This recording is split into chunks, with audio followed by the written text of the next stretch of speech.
Nous sommes le 9 mai 1950 au Salon de l'Horloge à Paris. Nous avons eu la guerre. L'Europe ne se fera pas d'un coup, ni dans une construction d'ensemble. Elle se fera par des réalisations concrètes, créant d'abord une solidarité de fait. Cette déclaration Schuman, c'est l'acte de naissance de l'Europe. Pour garder la paix, pour ne plus jamais revivre l'horreur, il faut partager nos richesses, partager nos valeurs. Cet élan-là, il disait une chose assez simple. Nous ne voulons pas laisser la main, laisser les forces destructrices de l'esprit européen organiser le continent. On partagera donc le charbon et l'acier, puis les frontières seront levées.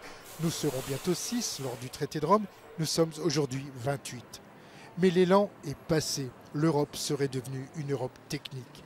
La crise économique, les migrants qui se noient à nos portes, l'espoir peut-être d'une économie plus prospère, le discours a changé. Il doit à nouveau se renouveler. Quand on parle de l'euro, quand on parle de l'économie, quand on parle du plan Juncker, ça a un but qui dépasse ce plan. Et c'est quoi le but?